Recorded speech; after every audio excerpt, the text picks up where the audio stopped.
하나님 아버지, 이른 새벽 어두움을 가르며 주님의 전에 나오는 일이 얼마나 감사한지요. 이곳에 함께 앉아있는 귀한 성도님들, 각자의 가정에서 일터에서 함께 새벽 기도를 드리고 있는 사랑하는 성도님들이 있으니 얼마나 감사한지요. 서로를 위해 기도할 수 있는 성도님들, 교회를 위하여 함께 일할 수 있는 성도님들, 함께 교제를 나누고 함께 찬양하며 함께 예배할 수 있는 귀한 신앙의 동지들을 주셨으니 얼마나 감사한지요. 하나님, 이 귀한 복 놓치지 않고 기쁘게 살게 하여 주시옵소서. 하나님, 어제 새벽에 교회에 나오셨다 넘어지셔서 팔이 부러지신 권사님이 계십니다. 나이가 많이 드셔서 걱정도 많이 되는데 기부스하고서라도 다시 새벽제단 쌓으시겠다고 하는 권사님이십니다. 하나님께서 권사님께 은혜를 베풀어 주시고 속히 나음을 얻게 하여 주시옵소서.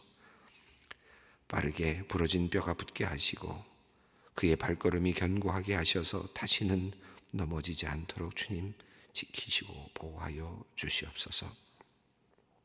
하나님, 오늘도 무엇보다 하나님과 사람 앞에서 진실하게 살았으면 좋겠습니다. 믿지 않는 사람들과 같은 공간에서 시간을 보내고 세상의 질서를 따라 살아가야 하는 우리의 일상이지만 주님께서는 기쁨이 되고 세상 사람들에게는 귀감이 되며 선교가 되는 그런 삶이 되었으면 좋겠습니다. 하나님, 멀리 가지 않아도 우리 주변에는 도움의 손길을 기다리고 있는 이들이 참 많습니다. 경제적으로 어려운 사람, 몸이 불편한 사람, 정서적으로 불안한 사람, 사회적 편견으로 소외된 사람, 이와 같은 사람들이 있습니다. 고통과 외로움 속에서 살아가는 이들도 있습니다. 특별히 코로나19 감염병의 상황 속에서 어려움을 경험하는 이웃들이 참 많이 있습니다. 하나님, 우리에게 혹시 나눌 것이 있다면 지체하지 않고 나누게 하여 주시옵소서. 먹을 것이 필요한 이들에게는 물질로, 손과 발이 필요한 이들에게는 몸으로, 관심과 사랑이 필요한 이들에게는 따뜻한 말과 포옹으로 다가갈 수 있었으면 좋겠습니다. 매일 만나고 가까이 지내는 가족과 친구, 동료들 중에도 우리의 위로와 돌봄이 필요한 자들이 많이 있습니다. 주님, 우리에게 가까운 이들의 마음을 살피고 때로는 기다려줄 줄 아는 감각과 여유를 허락하여 주시옵소서. 그들의 말에 귀를 기울이게 하여 주시고 입으로 나오는 말뿐만 아니라 눈빛과 표정, 행동에서 드러나는 그들의 숨은 감정을 발견할 수 있는 섬세함을 주시옵소서. 그리하여 도움의 손길이 필요할 때에 어려운 이의 손을 잡아줄 수 있도록 주님 인도하여 주시옵소서. 하나님, 특별히 이 시간 마음의 병으로 고통받고 있는 사람들을 위하여 기도합니다.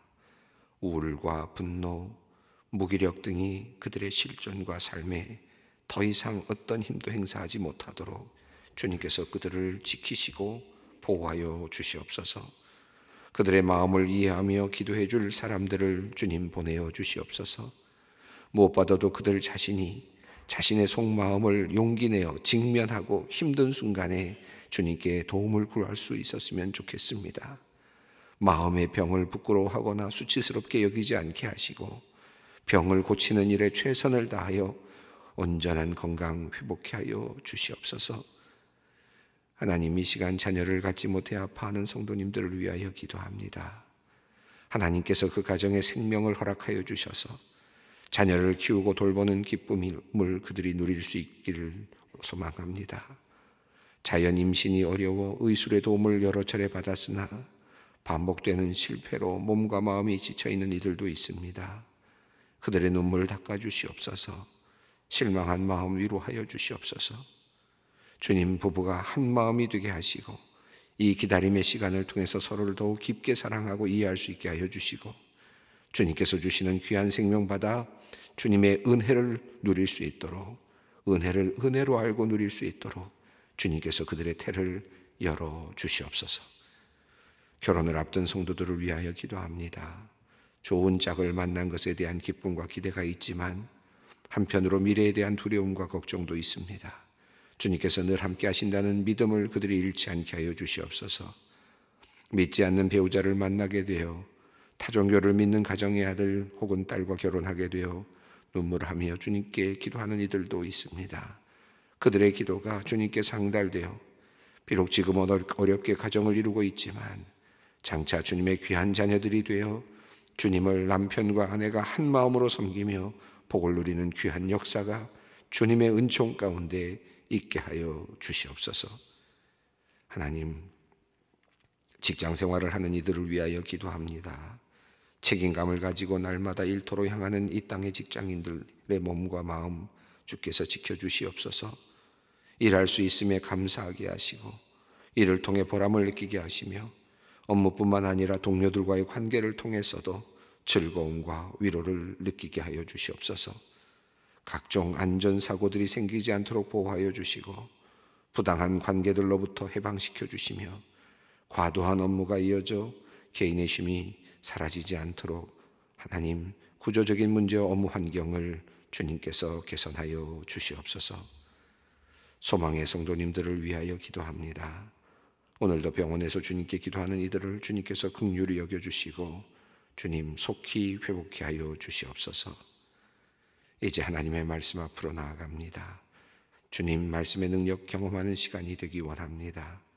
세상의 염려나 내 안의 어두움에 집중하지 않고 오직 하나님의 선하심과 인도하심에 우리의 마음을 고정시키게 하여 주시옵소서. 모든 것을 오늘도 주님의 손에 맡깁니다. 우리 주 예수 그리스도의 이름으로 기도드리옵나이다. 아멘. 오늘 주시는 하나님의 말씀 사도행전 10장 9절로 16절 말씀입니다. 사도행전 10장 9절로 16절 말씀 함께 봉독하도록 하겠습니다.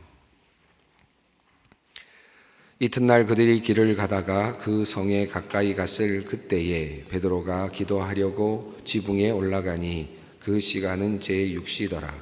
그가 시장하여 먹고자 하매 사람들이 준비할 때에 황홀한 중에 하늘이 열며 한 그릇이 내려온 것을 보니 큰 보자기 같고 네 귀를 메어 땅에 들이웠더라. 그 안에는 땅에 있는 각종 네 발 가진 짐승과 기는 것과 공중에 나는 것들이 있더라. 또 소리가 있으되 베드로야 일어나 잡아먹어라 하거늘 베드로가 이르되 주여 그럴 수 없나이다. 속되고 깨끗하지 아니한 것을 내가 결코 먹지 아니하였나이다 한데 또 두 번째 소리가 있으되 하나님께서 깨끗하게 하신 것을 내가 속되다 하지 말라 하더라. 이런 일이 3번 있은 후 그 그릇이 곧 하늘로 올려져 가니라. 복음의 확장, 사도행전의 이야기는 바로 그 내용을 다루고 있죠. 어떻게 해서 하나님의 복음이, 예수 그리스도의 그 복음이 세상으로 또 이방 땅으로 땅끝까지 전해지고 있는가, 그 이야기를 우리들에게 알려주고 있습니다. 다양한 방법으로, 한마디로 말씀드리면 다양한 방법으로 하나님께서 역사하셨다, 이렇게 표현할 수 있을 것 같습니다. 사도행전 지금 10장까지 이르렀는데 수많은 이야기들이 있었습니다.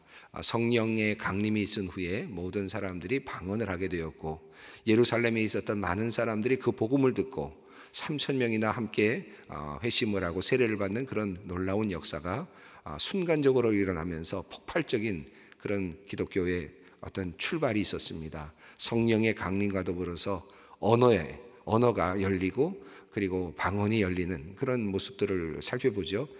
그리고 나서 또 아주 급하게 예루살렘 성에 있는 많은 그리스도인들이, 이제 예루살렘에 있는 그리스도인들이 성장하게 되는 모습들을 그려 나갔습니다. 그곳에서 함께 모든 것들을 나누고 통용하고 그리고 재산을 팔고 그리고 서로를 위해서 자기 것을 내어놓는, 그래서 사랑의 공동체를 만들어가는, 그래서 많은 사람들이 그것을 보고 또 몰려오는 그런 예루살렘 성 안에서의 어떤 기독교의 성장, 아주 급한 그 성장의 모습을 우리가 보았습니다.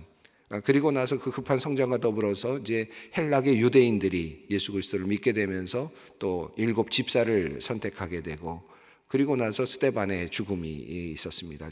스데반의 죽음을 통해서 너무나도 귀한 하나님의 사람이 얼마 일하진 못하지만 가장 강력한 어떤 역할을 하게 되는 그런 존재로서 나타나는데, 스데반의 죽음 이후에 이제 그 박해가 일어나면서 이제 세상으로 나아가는 장면이 나왔죠. 그리고 나서 빌립에 대한 이야기가 나왔습니다. 빌립 같은 경우는 그저 피해서 사마리아로 가서 기적을 통해서 사람들에게 복음을 전하는 그런 모습을 보여주었습니다. 그리고 또 이어서 에디오피아 내시에게 가서 또 하나님의 음성을 듣고 나가서 또 복음을 전하는 그런 내용을 이야기했습니다. 한쪽에서는 기적이 일어나고 한쪽에서는 또 에디오피아 내시에 같은 경우는 말씀을 읽으면서 말씀에 대한 해석에 대한 갈증을 가지고 있는 그런 분들에게는 또 말씀을 해석해 줌으로써 또 복음의 진보가 일어나는 이제 이런 일들이 일어났죠. 이제 이런 이야기들의 계속적인 흐름이죠. 근데 빌립 같은 경우에는 오늘 본문하고 좀 다른 점이 있다면 어떤 것이 있습니까? 빌립은 하나님의 음성을 스스로 혼자 들었습니다. 이디오피아 내시는 이야기를 듣지 않았죠. 하나님의 계시가 있지 않았습니다. 빌립이 혼자 하나님의 정확한 음성을 듣고 그 길을 찾아 나가는, 그래서 마치 어린 양을 찾아가듯이 에디오피아 내시에게까지 도달하는 그런 이야기, 기적 같은 이야기죠. 이런 이야기가 소개되었습니다. 빌립의 이야기는 그렇게 하나님께서 빌립에게 명령하시고 그를 이제 사용하시는 그런 이야기였다면, 또 베드로는 또 나름대로 또 다른 방식으로 또 그 사람들에게 복음을 전파하는 내용이 나오는데, 오늘 그 고넬료의 이야기 속에는 아주 특별하게도 베드로에게도 이야기하시고 또 고넬료에게도 이야기하셔서 서로가 함께 만나게 하시는 이런 또 특별한 어떤 하나님의 섭리를 또 보여주고 있습니다. 그러니까 다양한 방식으로 하나님께서 복음의 진보가 있게 하셨다. 그리고 그 역사는 지금도 우리에게 나타나고 있다. 이렇게 우리가 요약할 수 있을 것 같아요. 그래서 복음의 진보, 지금도 일어나고 있는 그 하나님의 나라의 확장은 우리가 생각하는 것에 머무는 것이 아니라, 또는 생각하는 것에 고착되어 있거나 고정되는 것이 아니라 다양한 방식으로 내가 하나님의 음성을 듣고 찾아간다? 그것이 아니라 또 때로는 그쪽에서 음성을 듣고 찾아오기도 하고, 때로는 내가 복음을 전함으로써 그들을 구원해내는 그런 일을 감당하기도 하지만 스스로 찾아올 수도 있는 여러 가지 경우들이 나타납니다. 성령 세례를 먼저 받고 그 다음에 물 세례를 받는 경우도 있고요. 물 세례와 성령 세례가 함께 있는 경우도 있고, 또 거꾸로 되어 있는 경우도 사도행전에 나타납니다. 그러니까 우리가 어떤 것에 매일 항상 이건 이렇다라고 매이는 것이, 하나님께서는 어떠한 방식을 통해서든지 구원받는 사람들의 숫자를 늘려가시고 그들을 구원하시기를 원하신다. 이것이 사도행전이 보여주고 있는 그 메시지라고 할 수 있겠습니다. 오늘 본문 속에서도 이제 그런 내용이 나오는데, 한 가지 이런 생각이 들어요. 두 가지를 먼저 한번 생각해 봤으면 좋겠는데, 빌립의 경우도 마찬가지고요. 또 베드로의 경우도 마찬가지인데, 빌립 경우에도 에디오피아 내시가 그 성경을 해석하지 못할 때 반드시 빌립이 있어야 됐을까? 스스로 하나님께서 에디오피아 내시에게 깨달음을 주셔서 갑자기 지혜를 주셔서 갑자기 귀가 열리고 눈이 열리면서 빌립 없어도 얼마든지 그것을 깨닫게 할 수 있었겠죠. 그것도 충분히 가능했을 것입니다. 또 이 고넬료와 베드로의 이야기 같은 경우는 굉장히 중요한 이제 하나의 그 모멘텀이라 그럴까요? 이 사도행전에 있어서는 이방인에게까지 복음이 확장되어야 된다고 하는 신학적인 귀결에 도달하는 이제 그런 사건인데, 베드로에게 그 깨달음을 주시는 거거든요. 하나의 사건을 통해서 깨달음을 주시는 것인데, 하나님께서 베드로에게 계시를 주셔서 이런 거다. 이런 이제부터는 그렇게 알고 그렇게 이방인들에게 나가라. 이렇게 말씀하셔도 계시를 받았다. 기도하던 중에 하나님께서 그에게 계시를 주셨다.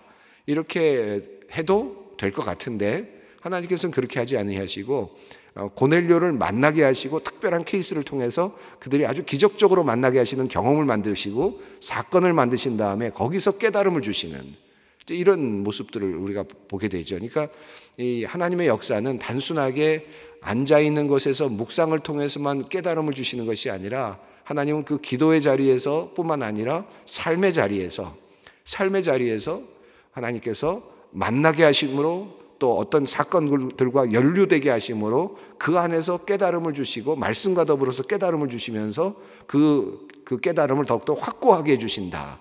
사람들 안에서 더욱더 분명하게 해주신다. 라고 하는 사실을 본문을 통해서 읽어가면서 계속해서 우리가 깨닫게 됩니다. 이것은 사도행전뿐만 아니라 끊임없이 초대교회 이야기 속에서도 또 우리의 믿음 생활 속에서도 나타나는 것입니다. 우리가 그냥 앉아서 기도만 하면서 모든 것이 다 깨달아지고 다 모든 것이 다 알게 되어지고 모든 일이 다 해결된다. 그렇지 않습니다. 우리가 살다 보면 하나님 앞에 나가서 기도하는 시간이 필요하고요. 또 기적과 같은 일들이 있어서 사람들을 만나게 해주심으로써 내가 기도했던 자리, 내가 말씀을 보았던 자리와 연결되고 그것이 깨달음이 되는 그 깨달음은 그냥 앉아서 깨닫는 깨달음이 아니라 삶으로 내 안에 체득되는 이제 그런 깨달음이 되는 거죠. 이런 깨달음들이 있습니다. 오늘도 여러분이 어떤 일을 만날지 모르지만 그 만나는 모든 일들 가운데 오늘 말씀과 함께 연결되는 그 깨달음이 있을 수 있는 거죠. 하나님의 역사하심이 바로 그러합니다. 또 하나 이 본문 속에서 드러나는 재미있는 것은 이것은 이제 숨겨져 있는 이야기일 수도 있겠습니다만은 이제 빌립에 대한 이야기와 베드로에 대한 이야기를 조금 연결해 볼 수 있겠는데요. 빌립 같은 경우는 이제 8장 40절이죠. 앞에서 8장 40절을 보면 아소도를 통해서 전도 활동을 했고 빌립에 대한 이야기가 이제 거기서 끝나는데요. 아소도를 통해서 아소도 지역을 전도하고 여러 성을 돌아다니다가 그가 어디로 갔느냐? 가이사랴에 갔다. 이렇게 가이사랴에 이르니라라고 되어 있죠. 그러니까 8장 40절 말씀입니다. 그러니까 가이사랴에 이르니라 하니까 이 빌립이 지금 가이사랴에 있는 거예요. 지금 있다고 봅니다. 그럼 거기서 떠났느냐? 떠났다는 기록이 없잖아요. 근데 이 성경의 흐름을 보면 이 빌립이 그 다음에는 가이사랴에 이르렀다는 말은 어떤 의미로 해석해야 되느냐 하면 거기에 정착했다라는 말로 이해할 필요가 있는데요. 그것이 이제 나중에 21장으로 가면 사도행전 21장 8절로 가면 이제 바울이 가이사랴를 방문할 때 빌립의 집에 방문하는 이야기가 나옵니다. 그리고 딸이 예언하고 빌립의 딸이 예언하는 자가 되어 있는 것을 우리가 보게 됩니다. 대략 시간적으로 따지면 한 20년 정도의 시간이 흐른 시간으로 볼 수 있는데 다윗의 마지막 단계로 본다면 그러면 한 20년 동안을 가이사랴에 빌립이 살았다. 이렇게 볼 수 있겠죠. 자, 그러면 이미 빌립은 가이사랴에 가 있고 그렇다면 고넬료를 만나게 해주신 고넬료에게 만약에 하나님께서 세례를 주기를 원하시고 그 이방인을 구원하시기를 원하셨으면 가까이에 있는 누굴 쓰면 됩니까? 빌립을 사용하면 되죠. 빌립을 사용하면 더 가까이 있는데 지금 50km나 떨어져 있는 요빠에 있는 베드로, 그것도 베드로는 지금 움직이고 있는 상태에 있습니다. 정착한 것도 아니고 여러 곳으로 움직이고 있는데 하나님께서 그를 요빠에 잠시 더 무두장의 집에 머물게 하시면서 요빠에서는 그가 기다리게 하시고 그 다음에 고넬료에게는 꿈을 꾸게 하시고 둘이 만나게 하시는 이런 역사를 보게 되죠. 그러니까 하나님의 역사는 우리가 생각하는 것과 같은 그런 효율성이라든지 또는 뭐 이런 것들하고 관계가 없어요. 하나님의 뜻을 이루게 한 거기에는 큰 목적이 있다는 것을 우리가 사도행전을 통해서 보지 않습니까? 고넬료를 만나야 될 사람은 사실 베드로였죠. 결국은 베드로가 고넬료를 만나고 깨달음을 갖고 돌아가서 결국은 예루살렘에서 이방인들을 위한 그 선교에 대한 길을 여는 일을 해야 됐기 때문에 하나님께서 만나야 될 사람들을 만나게 하시고 사용해야 될 사람들을 사용하시는 겁니다.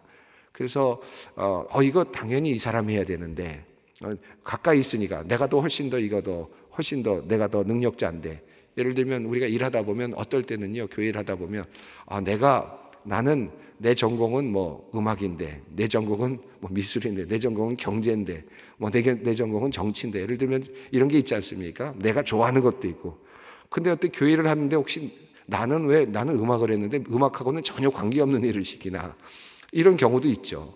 그런데 이것을 따라가다 보면 하나님의 뜻 가운데 따라가다 보면 내가 왜 그래야 되는지 그리고 그것 때문에 어떤 일을 하나님께서 원하시는지 그래서 어떻게 변화되기를 원하시고 이 공동체가 어떻게 더 아름다운 모습으로 변화되기를 원하시는지를 알게 될 때가 있습니다. 이게 참 하나님의 놀라운 비밀이라고 할 수 있겠는데, 이 고넬료와 베드로의 이야기도 그런 면에서 우리가 조금 더 살펴보면 흥미진진한 그런 내용들을 우리가 이 안에서 더 깊이 묵상할 수 있을 것 같습니다.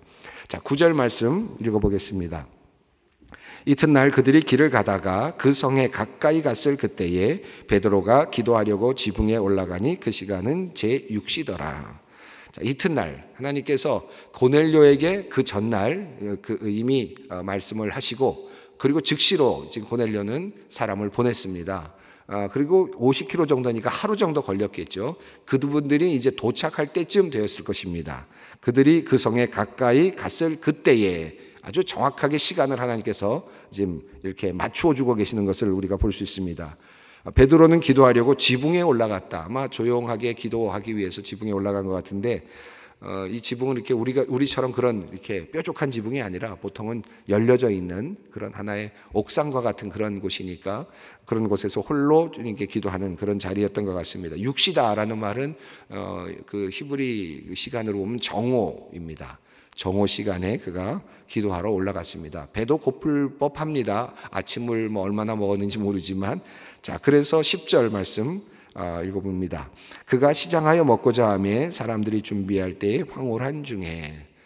이 말은 이제 아마 잠시 식사가 준비되고 있는 틈에 올라가서 정오 기도를 하려고 올라갔던 것 같은데, 준비할 때 그가 황홀한 중에라고 이렇게 되어 있습니다. 이게 하나님께서 그를 이제 그쪽으로 몰고 가신 거죠. 하나님께서 잠시, 아주 그 순간적인데 배가 고팠다라는 것 때문에 그 몸의 상태와 연결되면서 지금 하나님께서 그에게 황홀한 어떤 경험을 지금 만들어주고 계십니다. 11절입니다. 하늘이 열리며 한 그릇이 내려오는 것을 보니 큰 보자기 같고 내 귀를 메어 땅에 들이웠더라. 자, 모양은 아주 자세하게 설명이 되고 있죠. 네 귀퉁이에 그 귀를 메어 땅에 들이워지는데 이렇게 위에서부터 보자기 같은 것이 내려오고 있는 것을 보게 됩니다. 아, 먹을 것이 있구나. 배가 고팠으니까 아마 그런 생각을 하면서 하나님께서 먹을 것을 주시는 것처럼 보여지는 바로 그때입니다. 자, 12절 읽습니다. 그 안에는 땅에 있는 각종 네 발 가진 짐승과 기는 것과 공중에 나는 것들이 있더라. 여기서 네 발 가진 짐승, 이것은 먹을 수도 있고 먹지 못할 수도 있는데 되새김질을 하는 그런 동물이면서 또 그 굽이 갈라진 것은 정결하다고 되어 있으니까 네 발 가진 짐승이 다 부정한 것은 아닌데요. 그러니까 이 안에 어떻게 정확하게 묘사가 되어 있는지, 어떻게 되어 있는지는 정확하게 알 수는 없지만 두 가지로 가능할 것 같아요. 하나는 못 먹는 그런 짐승들, 유대인들이 먹지 못하는 그런 짐승들만 그곳에 있었다라고도 볼 수 있겠고, 먹는 것과 먹지 못하는 짐승들이 함께 어우러져 있었다라고도 볼 수 있을 것 같습니다. 먹는 짐승과 먹지 못하는 짐승에 대한 그 율법의 규율은 레위기 11장에 나오죠. 여러분 한번 시간 나실 때 읽어보셔도 좋겠습니다. 레위기 11장 2절로 47절까지 정결한 짐승과 정결치 못한 짐승에 대한 구별이 나옵니다. 자, 이렇게 보자기에 쌓여서 내려오는 이 짐승들, 부정한 짐승들만 있을 수도 있고 섞여 있을 수도 있고, 만약에 정결한 짐승만 내려온다고 하더라도요, 사실은 정결한 짐승을 그냥 죽여서 먹을 수는 없거든요. 죽이는 그런 그 정결의 예식이 있고, 그리고 나서야 그것을 먹을 수 있는 건데, 유대인들은 이 모든 것들의 정결 예식이 있죠.